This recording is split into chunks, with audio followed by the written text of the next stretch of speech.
할렐루야. 한 번 기적을 행하신 하나님은 그 기적을 다시 행하실 수 있습니다. 어떻게 보면 그 기적이 이미 일어났다고 볼 수 있습니다.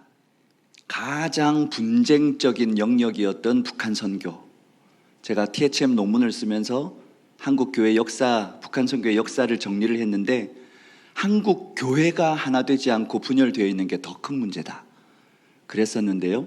정전 70년을 맞아서 7개의 협의체들이 힘을 모아서 3월 1일 발대식으로부터 어제 7월 27일 임진각 기도회까지 힘을 합해서 이 모든 일들을 진행할 수 있었다는 것 자체, 그게 하나님의 기적이라고 저는 믿습니다. 모여서 기도할 때 하나님께서 우리의 기도에 응답하실 것이고, 그날이 앞당겨지고 있습니다. 할렐루야. 어제 임진각에 오셨던 분 한번 손들어 보시겠습니까? 오셨던 분? 네. 너무 감사합니다. 제가 마지막 멘트에 그런 이야기 했잖아요. 여러분 꼭 안아드리고 싶다고. 하나님께서 정말로 기뻐하셨을 것입니다. 뜨거운 불볕 더위 속에서 통닭이 되어가면서 끝까지 그 자리를 지켰던 기드온의 300용사와 같은 여러분들이 결국 그 역사를 이끌어가는 분이라는 확신과 믿음을 가지시기 바랍니다. 저희 강북 주빌리, 서울 강북 주빌리가 이제 발족이 되어져서 4번째 모임, 그러니까 4달째의 모임인 거죠. 이 모임을 여러분 이제 하고 있는데요. 우리의 기도가 쌓일 때 분명히 하나님께서 역사하시는 날이 앞당겨지고 있다는 그런 확신을 가지고 여러분 이 자리에 임하시길 바랍니다. 평상시에 금요 기도에도 너무 소중하지만 주빌리라는 이름을 걸고 나라와 민족을 위해서 기도할 때에 하나님께서 더 큰 축복으로 여러분이 함께 하실 줄로 믿습니다. 기도하지 않은 문제까지 하나님은 모든 것을 아시잖아요.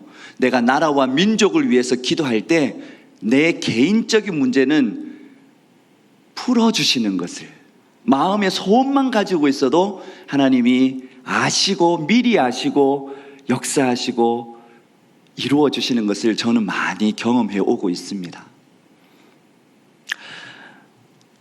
오늘 제가 욥기 말씀을 가지고 여러분과 함께 말씀을 나누고자 합니다. 제가 제목을 잡았는데요. Why가 아니라 How라는 제목이었습니다. Why가 아니라 How. 북한 선교, 통일 선교를 위해서 기도하기 위한 모임인데 욥기는 좀 거리가 멀지 않나, 그런 생각이 들 수도 있는데요. 저는 96년도에 북한 선교에 대한 비전을 받고 나서 통일을 위해서 기도하고 연구하고, 그래서 MDB, THM, PhD 논문을 다 북한 선교로 썼습니다. 한 길을 가고 있는데 하나님께서 북한의 그런 하나님 아버지께서 가지고 있는 마음을 품다 보니까 성경을 읽을 때 다 그런 눈으로 보게 되고 해석이 돼요. 근데 이제 욥이 당했던 이 고난을 우리가 볼 때 우리가 하나님 앞에 막 이야기하는 것처럼, 하나님 도대체 왜 우리 민족을 분단시키셨습니까? 하나님 도대체 왜 우리에게 아직도 통일을 안 주십니까? 그런 질문을 우리가 많이 가지고 있잖아요. 근데 욥기를 보니까 그렇게 질문하는 건 그냥 귀로 듣는 신앙에 머물고 있는 질문이라는 거죠. 정말로 하나님을 눈으로 보는 신앙을 가진 사람은 그렇게 질문하지 않는다는 거예요. 하나님, 이 분단의 상황도 하나님의 통치 안에 있고 하나님의 뜻이 있는 줄 믿습니다. 그렇다면 하나님, 제가 이 상황 속에서 어떻게 하기를 원하십니까?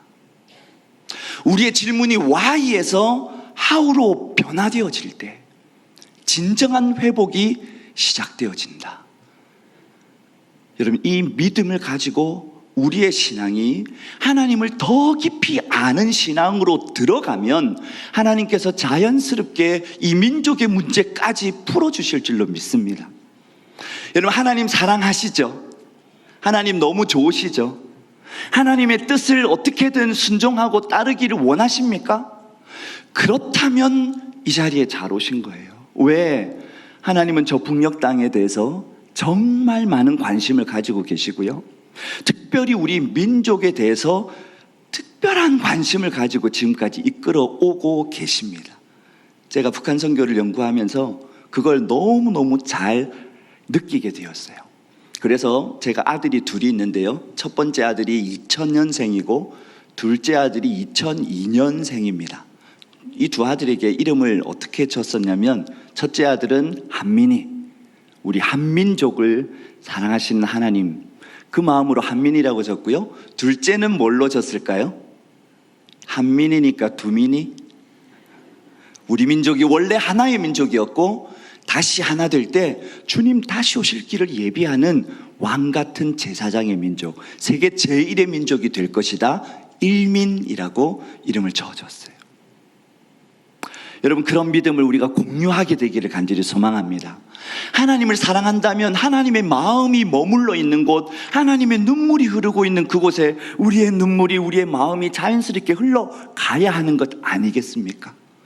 이제 서울 강북 주빌리의 거점 교회로 우리 맑은샘 광천교회가 세워지면서 올해 이 정전 70년이 차는 이 해에 놀라운 일들을 이미 행하고 계신 것을 저는 봅니다. 사실 한 교회가 북한 선교 쪽으로 헌신하고 준비되어지고 사역으로 가는 길에 있어서 상당히 많은 시간이 걸리거든요. 근데 맑은샘 광천교회는 진짜 쾌속, 너무 빠른 속도로 정말로 하나님이 원하시는 것이 무엇인지를 향해서 달려가고 있는 그런 모습을 봅니다. 하나님이 이 맑은샘 광천교회를 특별히 사랑하시는 증거라고 저는 믿습니다. 여러분, 욥이 어떤 고난을 당했는지 잘 아시죠? 근데 욥이 그런 고난을 당할 만큼 어떤 잘못을 했다고 성경에 나와 있나요? 그렇지 않죠. 욥을 설명하는 단어가 4가지가 있습니다. 욥기 1장 1절이 열리면서 욥이 어떤 사람인가? 어떤 사람이었죠? 정말로 하나님 앞에서 정직하고 하나님을 경외하고 정말 악에서 떠난 자, 하나님을 정말로 사랑하는 자. 그래서 혹여 부지불식간에 죄를 지었을까봐 아이들이 모여가지고 잔치를 하고 나면 그 아이들의 수대로 모여서 번제를 드리면서 다시 한번 자기를 돌이켜 보도록 하였던 철저한 신앙인, 그리고 부자였고 그 부를 가지고 거들먹거린 게 아니라 약한 사람을 돕던 정말로 퍼펙트한 신앙인이었습니다. 근데 그에게 시련이 오죠. 자기의 소유가 한꺼번에 다 없어지는, 그리고 두 번째 시험은 자기의 육신에 질병이 들어가지고 아무것도 할 수 없고 엄청난 고통 가운데 그 시간을 지나야만 했던 그런 고난이 오게 돼요. 근데 하나님 앞에 욥은 욕을 했어요, 안 했어요? 하지 않았죠. 하나님의 어깨가 어색하도록 만들었습니다. 그런데 빠져나갈 구멍이 없고 도저히 언제 끝날 것 같지 않은 그런 고난의 터널 속에서, 시간이라고 하는 이 고난 속에서, 끝이 없다라고 하는 고난 속에서 욥의 마음이 무너집니다. 그때 욥의 세 친구가 위로하기 위해서 왔는데 그 친구들과 대화를 나누는 가운데 한마디 한마디가 점점 하나님을 원망하는 쪽으로, 하나님에 대해서 삿대질을 하면서 도대체 내가 뭘 잘못했냐고 이야기할 정도로, 하나님이 잘못됐다고 항변할 정도로 마음이 이렇게 가게 되잖아요.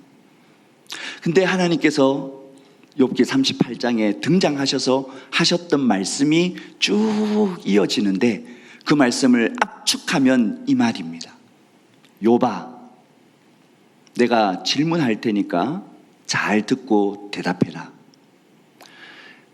나는 이 세상 만물을 창조하고 그 만물을 다스리는 조물주이다. 나를 향해서 잘못됐다고, 나를 향해서 원망하고 나를 향해서 어떻게 그럴 수 있냐고 이야기하고 있는 너는 도대체 누구냐? 이게 하나님의 질문이에요. 그때 욥은 깨닫게 됩니다. 아, 하나님은 창조주이시고 나는 피조물의 하나에 불과하구나. 하나님이 나를 어떻게 진행을 한다고 하더라도 나는 하나님 앞에 어떤 원망이나 하나님 앞에 잘못됐다고 이야기할 수 있는 그런 존재가 아니구나. 그것을 깨닫고 나서 오늘 우리가 읽었던 본문 5절처럼 주님, 내가 예전에는 귀로만 주님에 대해서 들었었는데 이제는 눈으로 봅니다. 그런 고백을 할 수 있었던 것이죠. 여러분, 인생을 살아가는 동안에 우리는 정말 어떻게 보면 이거는 좀 내가 잘못했기 때문에 하나님이 채찍을 드실 수도 있겠다, 그렇게 고난이 올 때도 있잖아요. 이해가 되죠. 아, 내가 이렇게 하니까 이걸 좀 잘못하는 걸 깨닫게 하기 위해서 하나님이 채찍으로 나를 치셨구나. 그런 깨달음이 오면 회개하고 돌이킬 수 있어요.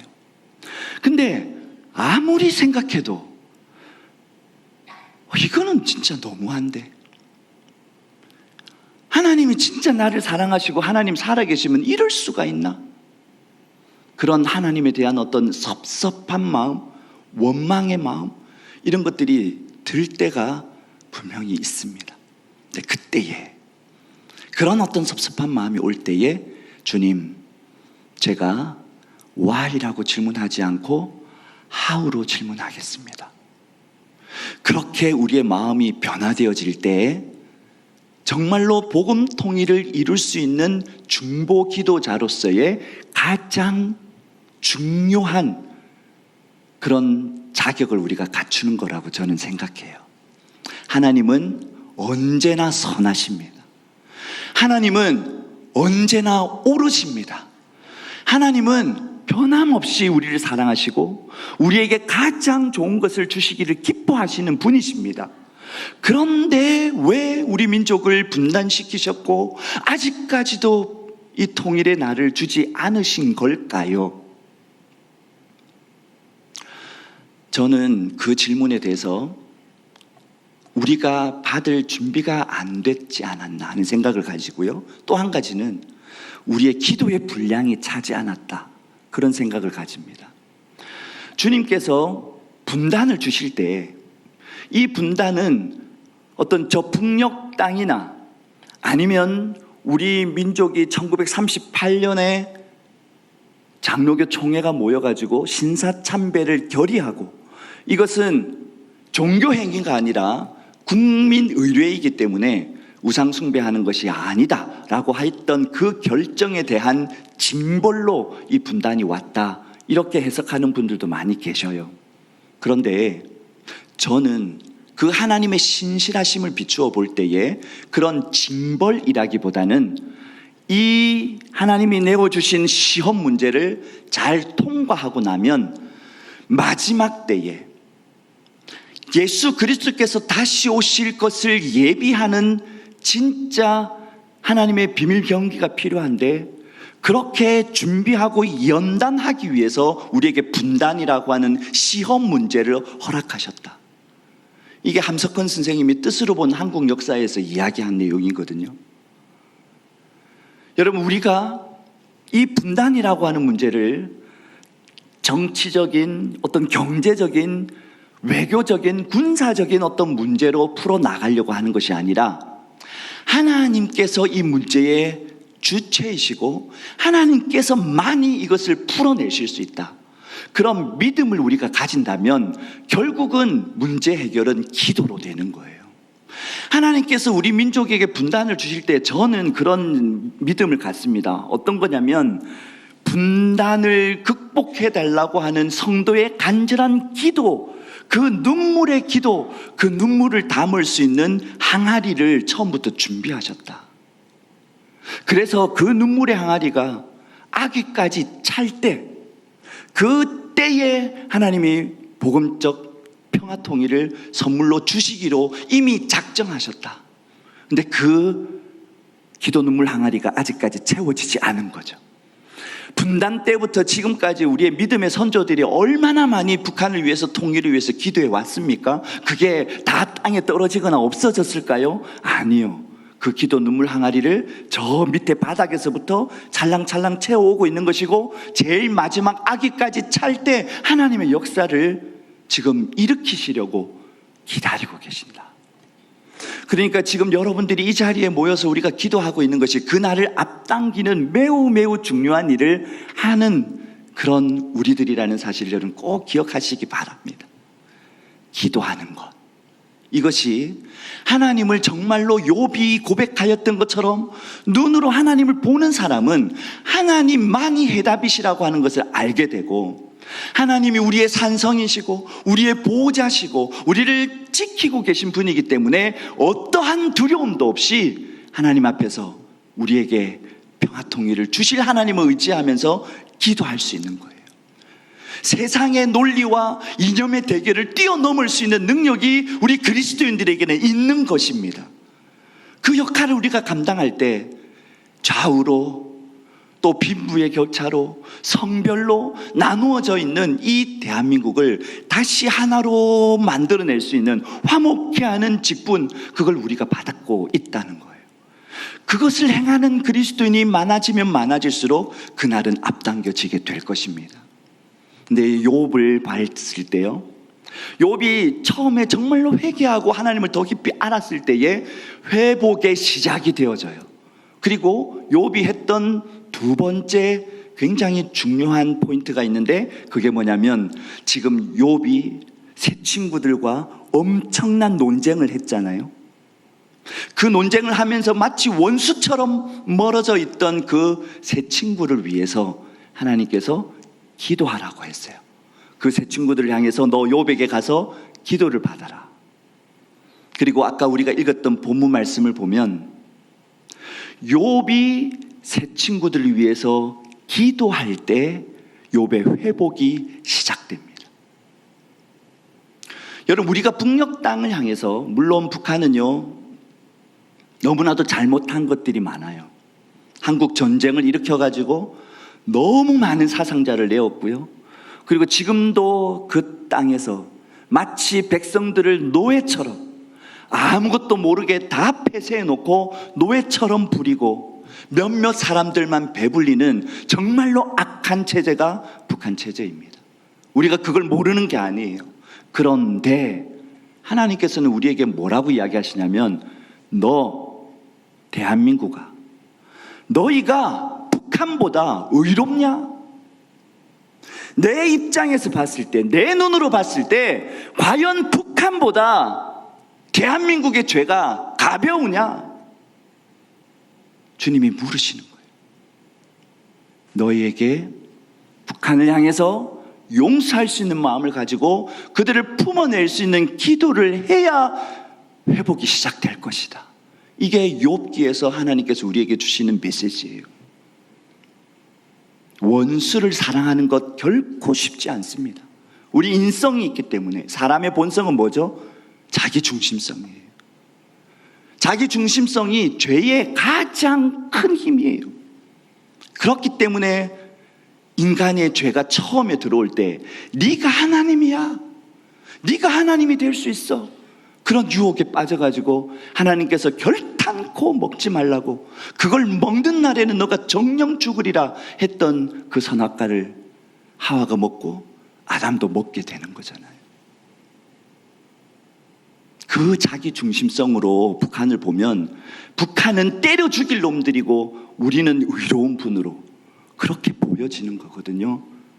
근데 그게 과연 하나님께서 우리에게 원하시는 관점입니까? 우리 역시도 죄인이에요.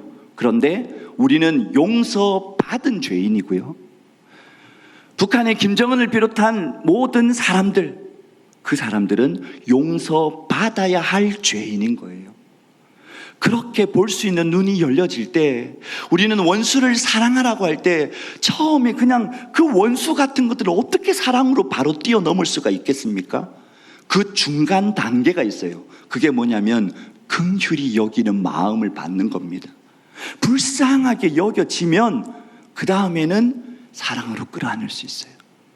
그 불쌍하게 여기는 마음은 어디에서부터 오는 겁니까? 내가 죄인일 때의 모습을 그를 통해서 보는 거죠. 아, 내가 옛날에 저랬구나. 그렇다면 우리가 이 누군가를 용서하고 그들을 위해서 원수도 위하여 기도할 수 있는 그런 영성이 어느 날 아침에 그냥 생기는 건 아니잖아요.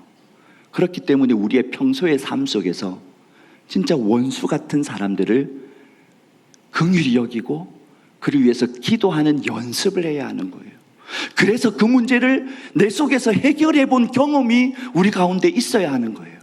그래야 나중에 북한 사람들도 끌어안을 수 있죠. 저는 많은 분들에게 그런 이야기를 합니다. 우리가 북한을 사랑하기로 결단한 사람들인데 누구를 못 사랑하겠냐고. 북한은 마치 거울과 같아요. 우리가 얼마만큼 하나님의 말씀대로 살고 있는지 아니면 그렇지 못한지를 비추어주는 거울과 같은 게 저는 북한이라고 생각합니다.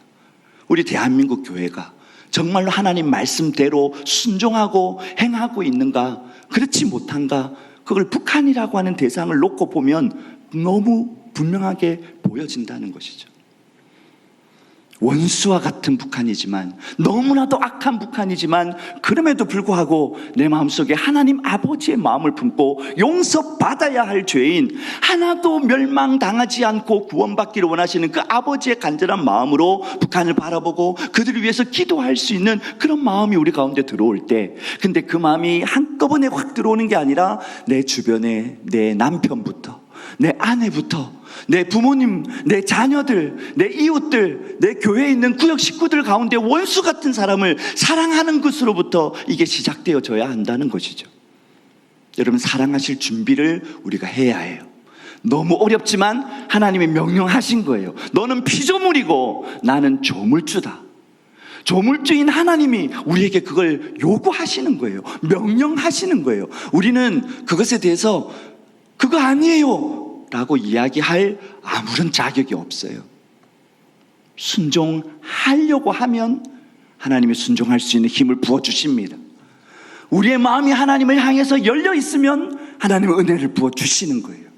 우리의 마음이 닫혀 있을 때는 하나님이 아무리 은혜를 주시려고 해도 그것은 마치 놋하늘이 우리와 하나님 사이를 가로막아가지고 아무리 기도해도 상달이 안 되는 것처럼, 하나님이 아무리 은혜를 부어주려고 해도 다 흘러서 없어버리는 것처럼 그렇게 되어지는 것이죠. 그렇게 원수를 사랑하는 영성을 가지고 있는 사람들이 원수를 위해서 기도하기 시작할 때 진정한 회복이 시작되어진다는 것을 여러분 꼭 기억하시기 바랍니다. 욥이 우리에게 주는 이 통일의 영성의 마지막 세 번째가 있습니다.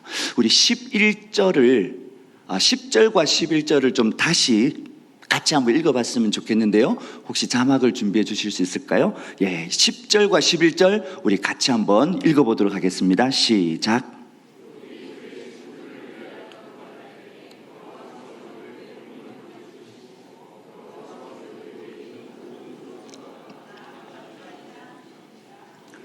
그의 모든 형제와 자매와 이전에 알던 이들이 다 와서 그의 집에서 그와 함께 음식을 먹고 여호와께서 그에게 내리신 모든 재앙에 관하여 그를 위하여 슬퍼하며 위로하고 각각 괴시타 하나씩과 금고리 하나씩을 주었더라. 여러분 너무 잘 아시는 내용이에요.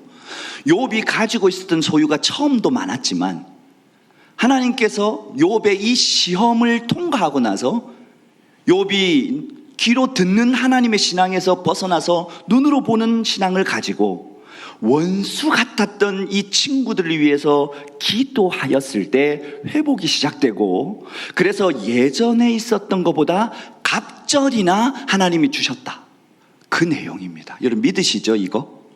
근데 그 생각 한번 해보셨나요? 그러면 어떻게 하나님께서 욥의 소유를 갑절로 회복시켜 주셨을까? 가져가시는 건 보여요. 바람이 휙 불어가지고 10명의 자녀가 모여있는 집이 무너져서 그 아이들이 다 죽었죠. 하늘에서 불이 내려가지고 7,000마리의 양들을 다 살라버렸죠. 스바 사람들이 막 침략을 해가지고 거기에 있는 낙타와 이것들을 다 빼앗아가 버렸잖아요. 그러면 하나님이 갑절로 회복시켜 주실 때 어떻게 회복시켜 주셨을까? 제가 그걸 가지고 막 묵상을 이렇게 하고 있는데 그런 생각이 들더라고요. 하늘에서 눈이 확 이렇게 내리는 것처럼 양 1만 4천 마리가 툭툭툭툭툭툭툭 떨어져 가지고 와 7천 마리가 1만 4천 마리가 됐네. 스바 사람들이 욥님 우리가 이만큼 가져갔는데 두 배로 불려서 왔습니다. 이런 식으로 됐을까? 그렇게 고민을 하고 있는데 그 다음 11절이 딱 보이더라고요. 11절에 뭐라고 되어 있었죠? 이전에 욥을 알던 사람들이 다 찾아와가지고 그의 집에서 밥을 먹고 그 다음에 금고리 하나씩 캐시타 하나씩을 주고 갔다, 이 이야기가 나오잖아요. 하나님께서 욥을 시험하시는 동안에는 누구도 찾아오지 못하게 그 욥의 세 친구들 외에는 그렇게 막아두셨다가 회복이 시작되니까 옆에 있는 사람들이, 그동안에 욥에게 은혜를 입었던 사람들이 찾아와가지고 그 위로하는 마음으로 이렇게 5만 원씩 10만 원씩 이렇게 보태주고 갔다, 요 이야기거든요.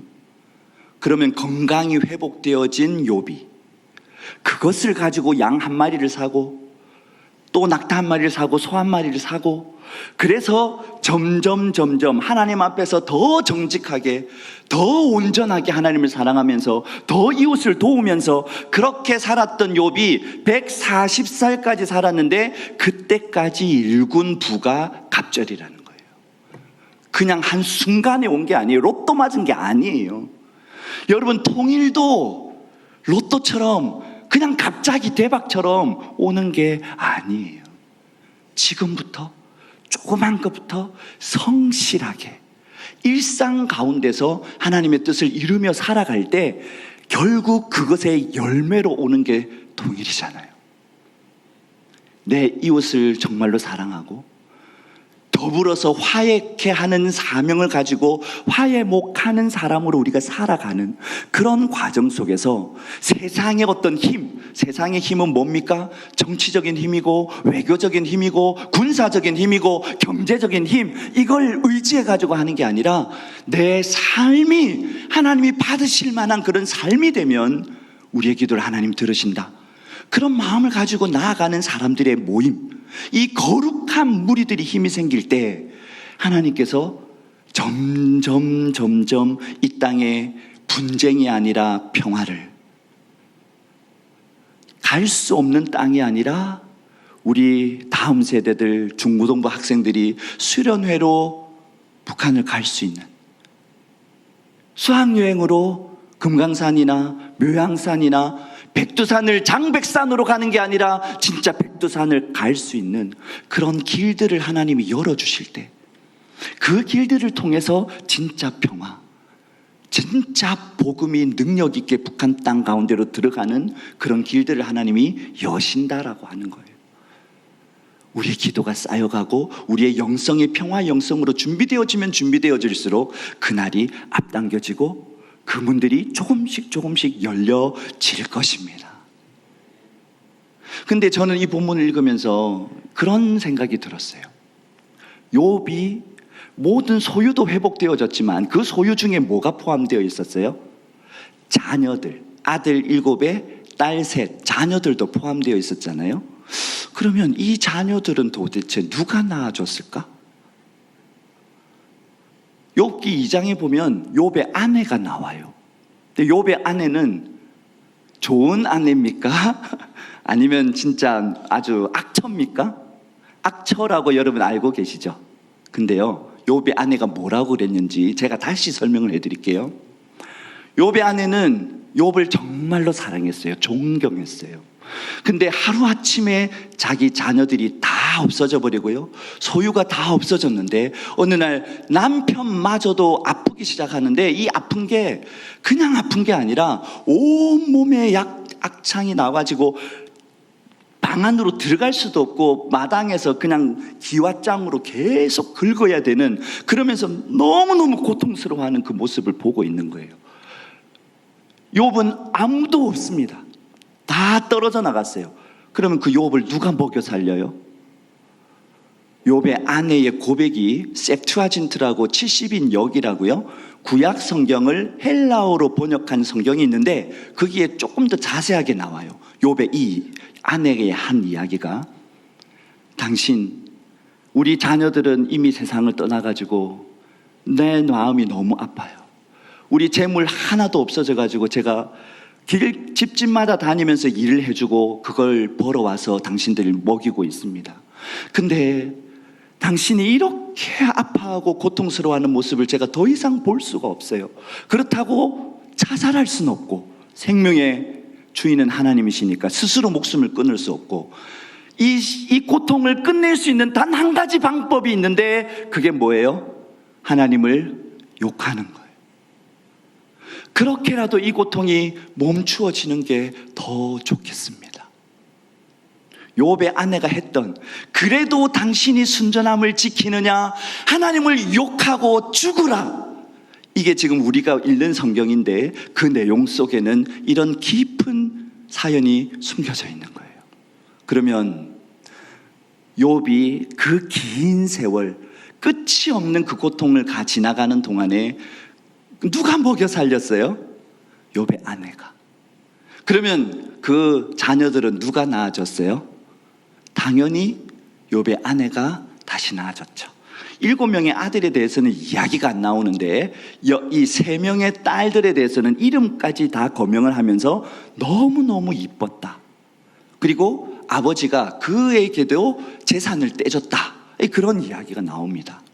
근데 제 질문은 여기서 끝나지 않았어요. 이상하다. 다른 재물들은 다 갑절로 다시 회복시켜 주셨잖아요. 근데 왜 자녀는 똑같이 그냥 10명이지? 아들, 딸 7명, 3명 똑같긴 한데 왜 20명이 아니고 10명이지? 사람이 햄스터처럼 막 자녀를 놓을 수 있는 건 아니니까 20명까지는 무리였나? 그런 생각을 했었는데요. 하나님께서 어떤 깨달음을 주시냐면, 자녀는 다른 소유하고는 다르다. 자녀는 죽어도 부모의 마음에 묻혀있고 사라지지 않기 때문에 부모의 마음에 있는 10명 플러스 새롭게 태어난 10명 갑절이다. 그런 깨달음이 오더라고요. 여러분, 우리가 성경을 볼 때 더 깊이 하나님께서 정말로 이것을 통해서 지금 내게 무슨 의미를 주시는가, 그리고 특별히 우리 분단된 조국에 살고 있는 우리에게 하나님이 주시는 건 무엇인가? 그래요. 갑절이라고 하는 은혜는 결단코 갑자기 로또처럼 행운처럼 온 것이 아니라 일상 가운데 성실하게 최선을 다한 결과였다는 사실을 꼭 기억하시기 바랍니다. 그래서 공부도 안 했는데 하나님 앞에 기도해가지고 잘 됐다, 이건 축복이 아닐 수도 있어요. 여러분, 우리가 이렇게 기도하니까 하나님께서 통일을 주셨을 때 그것을 기쁨으로 받을 수 있죠. 기도도 하지 않는데 통일은 대박입니다 그러면서 왔을 때 그게 우리한테 무슨 선물이 되겠어요? 하나님은 우리 한민족에 대해서 너무너무 사랑하시니까 독일이라고 하는 나라를 먼저 통일시키셔서 타산지석으로 삼게 하셨어요. 독일은 1904, 아까 보셨죠? 분단된 지 40년 만에 그 동독 베를린 장벽이 어느 날 갑자기 정말로 상상을 하지 못한 그런 과정을 거쳐서 훅 무너지고 1년 만에 통일이라는 걸 이루어냈어요. 그 과정 속에서 배워야 할 것들이 많습니다. 그런데 독일의 통일에서 제일 먼저 그리고 제일 잘 배운 게 누군지 아세요? 북한이에요. 우리가 더 많이 배운 게 아니라 북한이 더 많이 배웠어요. 무슨 뜻이냐면, 이렇게 하면 망하는구나, 이렇게 하면 안 되는구나, 그걸 북한이 배운 거예요. 우리는 그것 가운데서 많은 세미나들이 있었지만 실제적으로 우리 한국 교회가 독일 교회를, 서독 교회를 통해서 배워야 할 것들은 정말 많이 못 배운 것 같아요. 제일 중요한 게, 너희는 하나님으로부터 자유를 받았다. 이 자유는 세상이 주는 자유하고는 다르다. 세상이 주는 자유라고 하는 건 네 마음대로 할 수 있는 자유지만 하나님이 주시는 자유는 성령 안에서의 자유이다. 그 자유를 가지고 진정한 사랑을 베풀었던 서독교회를 통해서 하나님께서 통일이라는 선물을 주신 것인데, 우리 한국교회가 그런 서독교회에서의 그 자유와 사랑의 마음을 여전히 배우지 못하고 있다. 또 한 가지, 서독이 통일이라고 하는 걸 이루었는데 너무 잘 됐잖아요. 원래 독일이라고 하는 나라는 1차 세계대전과 2차 세계대전을 벌인 전범 국가입니다. 그러니까 독일 교회에 없는 노래가 있는데 그게 축복송이었다잖아요. 당신은 사랑받기 위해 태어났다고 노래할 수 없는 거예요. 늘 우리는 죄인입니다. 그렇게 교육을 받아요. 우리는 눌려 있어야 됩니다. 우리가 길을 피면 사고를 칩니다. 이게 이제 독일 사람들의 마인드거든요. 그런데 이게 통일을 이루고 나서 얼마나 지금 치고 올라오는지 유럽의 최강자가 되었어요. 유럽을 이끌어가는 나라가 지금 독일입니다. 그런데 국가적으로 봤을 때, 외교적으로 봤을 때 그렇게 좋은 통일이 되었지만 영적으로 봤을 때는요, 영적으로 독일의 통일이 부흥을 가져왔습니까? 영적으로 독일 교회가 공산주의 치하에서도 그 500년의 뿌리 깊은 개신교의 영성을 가지고 공산주의를 대항하고 기도하였고, 평화를 위해서 사람들이 모여가지고 시위할 수 있는 배경에는 동독 교회가 있었습니다. 그런데 통일이 딱 되고 나니까 그나마 교회에 나오던 사람들도 돈 벌기 위해서 다 밖으로 빠져나간 게 동독 교회의 현실이에요. 근데 30년이 지나고 나서 서독교회가 그때 당시를 복귀하면서 우리가 잘한 것도 있지만 진짜 잘못한 것도 있다. 그 잘못한 거를 많이 이야기를 하는데 그 중에 3가지만 제가 말씀드리면, 첫 번째, 동독교회가 이미 있었기 때문에 교회를 개척할 생각을 못했다. 이게 첫 번째예요. 새로운 교회를 개척하고 영적인 활기를 불어넣었어야 했는데 그러지 못했다는 거고요. 두 번째가 뭐냐면, 우리도 동독의 사람들에게서 배워야 할 것이 있었는데, 배운다는 건 서로 돕는 거고 서로 배우는 것인데, 우리는 서독의 것을 동독 사람들에게 일방적으로 가르치려고만 했다. 이게 두 번째고요. 마지막 3번째가 저는 굉장히 마음에 와닿았어요. 가장 좋은 자원을 동독에 보내서 동독의 부흥을 이끌어냈어야 했는데 서독 교회의 잉여 자원을 동독으로 보냈다는 거예요. 서독 교회에서도 자리를 못 잡고 있는 이런 사람들이 동독 교회에 가서 그냥 있는 대로, 잘 아시죠? 이 독일은요 종교세가 있어가지고 그 목회자들의 다 살에 이 월급을 국가에서 줍니다. 열심히 할 필요가 없는 거예요. 그러니까 동독교회가 영적인 부흥을 맞이하지 못한 거죠. 우리는 그러면 어떤 통일을 준비해야 할까요? 우리의 통일은 독일 통일과 닮아 있으면서도 전혀 다릅니다. 왜? 하나님께서는 우리 한민족을 통해서 시작한 역사를 마치기를 원하시거든요. 하나님의 역사는 직선적이고 시작이 있으면 끝이 있어요. 이 끝은 언제 옵니까? 예수님이 아기의 모습으로, 갓난 아기의 모습으로 처음 오셨다면 다시 오실 때는 어떻게 오시죠? 만왕의 왕으로 심판주로 다시 오시잖아요. 그러면 그 다시 오실 것을 준비하는, 그래서 복음의 바톤을 처음에 들고 뛰었던 게 유대인이라고 한다면, 이스라엘이라고 한다면, 그게 지금 돌고 돌아가지고 유럽을 거쳐서 아메리카를 거쳐서 우리 한반도까지 와 있는데, 이 바톤, 복음의 바톤을 들고 결승점을 통과를 해야 역사가 마무리가 될 거 아닙니까? 그걸 누가 하겠냐고요. 하나님께서 저한테 너 한민족에게 내가 그런 소망을 가지고 있다고 알려주셨어요. 우리가 정말로 한번 생각해 보세요. 복음으로 우리가 하나 되어졌을 때 세계의 평화를 이끌 뿐만 아니라 하나님께서 이 민족 가운데 복음 통일을 허락하셨다. 그렇게 자랑스럽게 이야기하면서 남과 북이 손에 손을 맞잡고 열방을 향해 복음 들고 나아갔을 때 그 영적인 다이너마이트, 그 파워가 얼마나 클 것인가. 그래서 많은 우리 영적인 학자들이 이런 이야기를 합니다. 우리 대한민국의 한민족의 교회가 3K가 있는데 SK, 사우스 코리아죠. 노스 코리아 NK가 있고 DK가 있대요. 디아스포라 코리아. 그래가지고 활처럼, 우리 민족이 활을 잘 쏘는 민족이잖아요. 활을 이루고 있는 것이 튼튼하면서도 탄력이 있는 활대가 있고, 화살을 멀리 날려보낼 수 있는 활의 시위가 있고, 그 다음에 화살이 있습니다. 대한민국 남한교회는 아주 튼튼한 활대의 역할을 하고, 750만 명에서 800만 명 하나님이 흩어놓으신 디아스포라 교회들은 그 화살을 날리는 시위의 역할을 하고, 그리고 풀무불 가운데 연단된 북한 교회는 화살 촉의 역할을 해서 그렇게 화살이 날아가서 마지막 하나님의 대적을 뚫어내고 복음의 완성을 이룰 수 있는 그런 민족으로 하나님이 우리 민족을 기대하고 계신다. 여러분, 그렇다면 하나님, 예수님이 정말로 오기를 기뻐하고 오기를 사모하고 있다면 뭐가 먼저 회복되어져야 해요?